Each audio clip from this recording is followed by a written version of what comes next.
Okay, so I wanted to start this video with a story, and the story is pretty much interesting. The Navy recruit a lot of bunch of guys, right? Bunch of young people. And then in that Navy, there is a training session which actually teaches how to swim in a water. Like if you are in Navy, you must know how to swim so you can save some kind of sailor or some other person if emergency happened, right? So the new recruits that get employed by the Navy get commanded that they have to jump from a 10-foot tall floor, and they have to jump to the swimming pool. So the distance is very high. They don't even knew how to swim. So everyone was scared. Like suppose, think of yourself, you don't know how to swim. Now suddenly all of a sudden your coach, your instructor came and actually tell you that you have to go to the 10th floor or maybe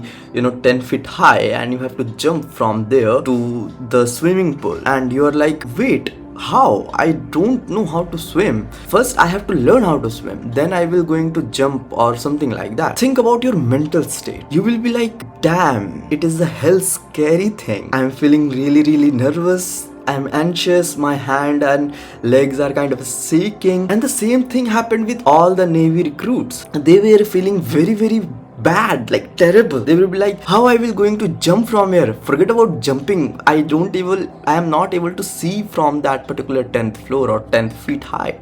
That is the most interesting thing. That fear, that anxiety, that worry automatically disappear. You know how? Before, let me tell you another story which is kind of interrelated with this. One guy, he was very afraid of height. The same case, but his friend actually forced him to do skydiving, and he was like kind of feeling scary inside, but he decided that, okay, you know what, I will going to do it because all the people say we love it, we enjoy it, it is a very fun experience, and now I will going to do it, like whatever happens. So he decided that, okay, let's do it. He booked the appointment, he get ready, like all the suits, and like when he board on the plane and when the plane start to go high, he start to feel sad. He start to feel like, no, I will not able to do this thing.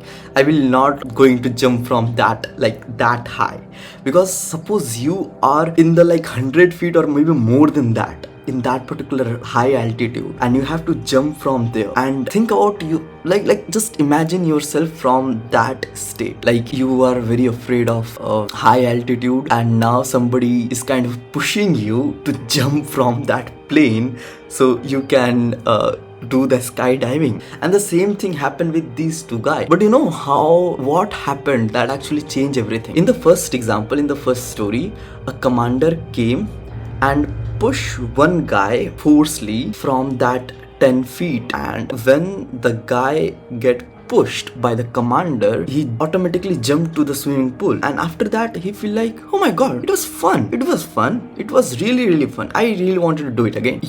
I don't know you saw something or not. The same thing happened with the skydiving guy. He was feeling very scary. Oh, I don't know how to do it, and so on and so forth. This, that. His friend just because his friend was also doing the skydiving with him. So his friend just actually pushed the guy and get out of the plane himself also. And the guy noticed, the guy who was doing the first time skydiving, he noticed that, wait, you know what? While I was in the plane and I was looking from the plane towards the earth, I was feeling scared, but now I'm in the air. The feeling of scariness, it was there for a couple of minutes, but after that it's gone, and now I'm enjoying the skydiving. I opened the parachute, and now I'm kind of going here and there, and kind of I'm sailing through the air, and I'm feeling nice. So you know what happened in both stories? These two stories actually teaching us something which we actually feel all the time. And the same thing has been taught in this book also. The magic of thinking big. In that book, in the chapter 3, I am telling you specifically, it has been written that actions kill fear. If you're feeling fear or something like that, just do it. The action, that particular thing will going to kill and destroy the fear. And you know what? I have told you the story. Now let's come to the science part a bit. So what happened is that when you feel fear, when you feel anxious, when you feel, so your amygdala, which is the center part of your brain, the center part of the brain, it get hijacked by all the emotions such as fear, anxious, whatever, right? And because that particular part, amygdala, get hijacked by the emotions, in this case fear, your prefrontal cortex not able to decide and not able to take decision what to do. In simple terms, your mind can either use one of these two parts. Either it can use the amygdala, the emotional part, or either you can use the prefrontal cortex. So that why you have seen yourself when you are in an emotional state, you will going to take very foolish decision, because the prefrontal part is not at all using. When you are in that emotional state, whether it is happiness, sadness, fear, or whatever the emotions that you are having, right? When you are in that emotional state, your prefrontal cortex stopped, and when your prefrontal cortex stopped, the emotional state actually hijack your entire brain. And if that particular time you took some kind of decision, that decision led you to feel bad, like why I took that decision, I shouldn't have took that decision at the very first place. So the thing is that this is the emotional part. And in that book, I don't have the book right now in my computer table. In that book, I think Ankur Warikoo have mentioned pretty much like a very good thing. He said that emotions are temporary but decisions are permanent. In that book he said that, and I vividly remember that right now. And he was right. The emotional state, it was temporary, but in that particular emotional state, whatever you take decision, that became your permanent thing, right? Because you can't undo that particular thing. However, let's come to that science part a bit. So when your fear arises, when you feel fear, when you feel anxious, when you feel certain kind of a worriness, in simple term, fear, right? Let's use that fear word as a whole. Then your prefrontal cortex stop working and the amygdala hijack your entire brain. And at whatever you think at that particular time, you will feel like, oh, nahi hoga. I don't know, I will not able to do this. I am feeling afraid. If that will not happen, if this will not happen, what will happen? If this, that.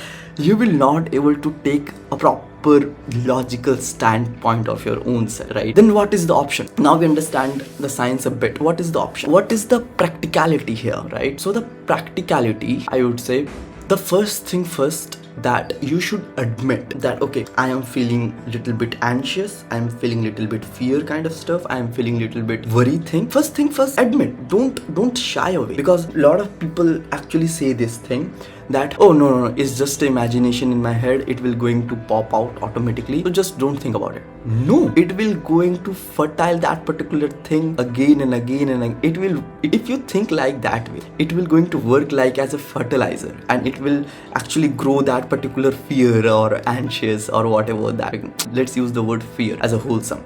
So that will that actually multiply the fear. If you will think like, no, just don't think about it, it's just imagination, it will going to pop out soon, it will going to remove from your brain, just don't worry about it, and so on and so forth. No, it will not, trust me, it will not. And the book also says the very same thing. Like whatever I have experienced, like why I'm referencing this book is, whatever I have experienced, whatever I have learned, whatever I have gone through and researched and so on and so forth, all those things kind of interconnected, and all those things get connected together. And that's why I feel like, oh my god, it's very amazing. Because at the very fundamental level, it's all interconnected. You just have to understand the fundamentals of it. Having said that, let's come back to the topic. The practicality. So the first step is to just accept it. Okay, I'm feeling anxious. My emotional brain actually took over my entire brain. First of all, accept that. Okay, I am feeling worry. I am in an emotional state. I am feeling little bit fear about whatever. First step, accept it. First step. The second step is create a proper plan, a structural plan. Yes, even if it take diary or whatever, just pick your diary and pick your pen or whatever, whether it is physical, digital, whatever, just pick that particular thing and create a structural plan, not a random vague like I will become productive. No, write each and everything down very specifically, very objectively. Like I will do 10 push-up tomorrow at 10 a.m. like that. There is another strategy which is called intention implementation. We will not go into that particular thing, but the main thing that I am telling you here is that you should be very, very objective, very, very narrow, very, very specific when you create the plan. You should not be very vague here, right? So the first thing, accept it. The second thing, create a proper structural plan. It doesn't matter physically or digitally, right? Use flow charts, use breakdown techniques, use journaling, whatever the thing that hell you want to do, just use it. Just write it down and create a structural plan, right? And now, since you have a structural plan, and it should be very specific, I am telling you again, why I am telling you again, it should be very specific, because it will going to help you later on. So now you have a clear objective, a clear concrete plan. Why I said create a plan at the very first place? Because when the amygdala hijack your entire brain, then you have to take control of your brain from that amygdala state to prefrontal cortex state. You can't just say that no, it's all right, let's drive amygdala the brain. No, you can't put amygdala into the driver's seat of your brain, because it will going to take emotional decision and whatever, like very irrational thing. So you have to put prefrontal cortex into your driver's seat. So when you create the structural plan, whether physically or digitally, what you are doing essentially is you are putting prefrontal cortex into the driver's seat of your brain, and now you have a concrete plan. When you have a concrete plan, you have a goal. When you have a goal, you know where to go. When you know where to go, you will take action and you will execute day upon day. Like create a monthly plan, then break it down to weekly, then break it down to daily, then break it down to hourly. So you have a structural plan. When you have a structural plan, then you know what to do, when to do, how to do, why to do, right? Most specifically. So you know each and everything now. And when you have a structural plan, you will convert that plan to an action. And when that particular action appeared, you will automatically start to feel confident. You will automatically start to defeat that the fear brain. And let me tell you one practical thing here before letting you go. Our brain don't understand math, 0, 1, yes, no, don't understand language, math, and so on and so forth. It understand evidence. If you say, I am a reader, then did you read 10 page continuously for 10 days? If you say I'm an intellectual guy, then did you question each and every decision of yours each and every time when you take decisions? If you say I'm a very money minded person, so do you actually check your bank statement each and every week or each and every month, and based on that you take feedback and all the operations? Did you? If you did, then your brain collect evidence. If I say I am a reader, I read books, then my brain will not going to understand what I said. My brain will only going to understand in the 1 month, did I read books on daily basis, even if it is a 2 minute, even if it is a 5 minute, even if it is a 10 minute, 30 minute, whatever, did I read or not? The more I take the action, if I say I am a reader, if I read book consistently, then I am collecting evidence. Then I am collecting that, okay, I am that type of person, and here is the track record. Here is I read the entire book, right? So the brain only understand evidence. The brain only understand, okay, whatever the goal that you want to achieve, whether you are going towards that goal or not. So by doing so, when you create a structural plan and following it in a structural manner, like converting that plan into action, what you're doing is you are actually creating and collecting evidence for the type of person that you want to be in your head, and the brain actually understand the only thing is that evidence. So that's why when you took action, not random action, a structural, a very, very planned, pre-planned action, then it's automatically actually hide the fear factor or fear brain. I hope this actually finds you well.